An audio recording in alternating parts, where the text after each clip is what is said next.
তুমি কি কখনো ভেবে দেখেছো হযরত খিজির আলাইহিস সালাম সম্পর্কে? তিনি কে ছিলেন?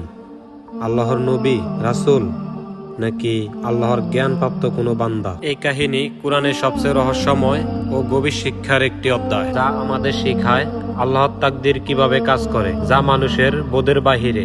কুরআনে আল্লাহ তাআলা বলেন, হযরত মুসা আলাইহিস সালাম তার সহচরকে বললেন, আমি থামবো না যতক্ষণ না পর্যন্ত আমি দুই সাগরের মিলিত স্থলে পৌঁছাই অথবা বহু যুগ অতিক্রম করি। তিনি আল্লাহর নির্দেশে এমন এক ব্যক্তির সন্ধানে বের হলেন যার কাছে এমন জ্ঞান ছিল যা তার কাছে ছিল না। দুই সাগরের মিলিত স্থলে তারা আল্লাহর এক বিশেষ বান্দাকে পেলেন। আল্লাহ তাআলা বলেন, আমি আমার এই বান্দাকে আমার পক্ষ থেকে রহমত দিয়েছিলাম এবং বিশেষ কিছু জ্ঞান শিখিয়েছিলাম। এই বান্দাই হলেন হযরত খিজির আলাইহিস সালাম। মুসা আলাইহিস সালাম বিনয়ের সাথে বললেন, আমি কি আপনাকে অনুসরণ করতে পারি যাতে আপনি আমাকে সে জ্ঞান শিক্ষা দেন যা আপনাকে শেখানো হয়েছে? হযরত খিজির আলাইহিস সালাম তখন মুসা আলাইহিস সালামকে বললেন, তুমি কি আমার সাথে ধৈর্য ধরতে পারবে? তিনি আরো বললেন, যে বিষয় সম্পর্কে তোমার কোনো জ্ঞান নেই সেই বিষয়ের উপরে তুমি কিভাবে ধৈর্য ধরবে? তখন মুসা আলাইহিস সালাম বললেন, ইনশাআল্লাহ আমি সেই বিষয়ের উপরে ধৈর্য ধরতে পারবো। প্রথম ঘটনায় তারা নৌকাতে উঠলেন। খিজির আলাইহিস সালাম নৌকাটিকে ভেঙে দিলেন। মুসা আলাইহিস সালাম তখন বললেন, আপনি কি এটিকে ডুবিয়ে দেওয়ার জন্য ভেঙে দিয়েছিলেন?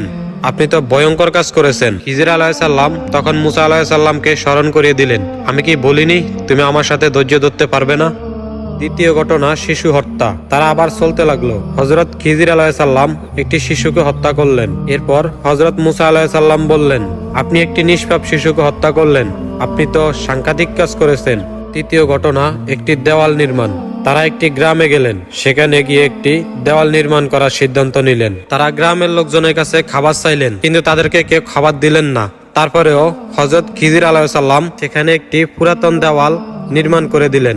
তখন মুসা আলাইহিস সালাম বললেন, আপনি চাইলে এদের কাছ থেকে পারিশ্রমিক নিতে পারতেন। তখন খিজির আলাইহিস সালাম বললেন, আমি তোমাকে এই বিষয়গুলো ব্যাখ্যা দেব যেগুলোর উপর তুমি ধৈর্য ধরতে পারোনি যখন আমার তোমার সাথে বিচ্ছেদের সময় চলে আসবে। প্রথম ঘটনা ছিল নৌকা ভাঙ্গা। নৌকাটিকে আমি ইচ্ছে করে ভেঙেছিলাম, কারণ নদীর ওই পারে একজন রাজা ছিলেন যিনি ভালো নৌকা জোর করে নিয়ে নেয়। তাই আমি নৌকাটিকে ভেঙে দিয়েছিলাম যাতে সে নৌকাটি না নিয়ে নেয়। সেখানে নৌকার ক্ষতি হলেও তাতে আমাদের কোনো সমস্যা নাই, আমাদের তো রক্ষা হলো।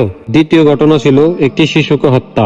আমি ভয় করেছিলাম শিশুটি তার বাবাকে অবাধ্য পথে নিয়ে যাচ্ছিলেন, কুফরের দিকে নিয়ে যাচ্ছিলেন, তাই আমি শিশুটিকে হত্যা করেছিলাম। মহান রব্বুল আলামিন তাদেরকে এর থেকেও আরো উত্তম সন্তান দান করতে চেয়েছিলেন। শিশুটিকে হত্যা করায় বাহ্যিকভাবে দুঃখ হলেও ভিতরে ছিল কল্যাণকর। তৃতীয় ঘটনা ছিল একটি দেওয়াল নির্মাণ, যার নিচে তাদের জন্য গুপ্তধন রয়েছিলেন। তাদের বাবা ছিলেন নেককার মানুষ।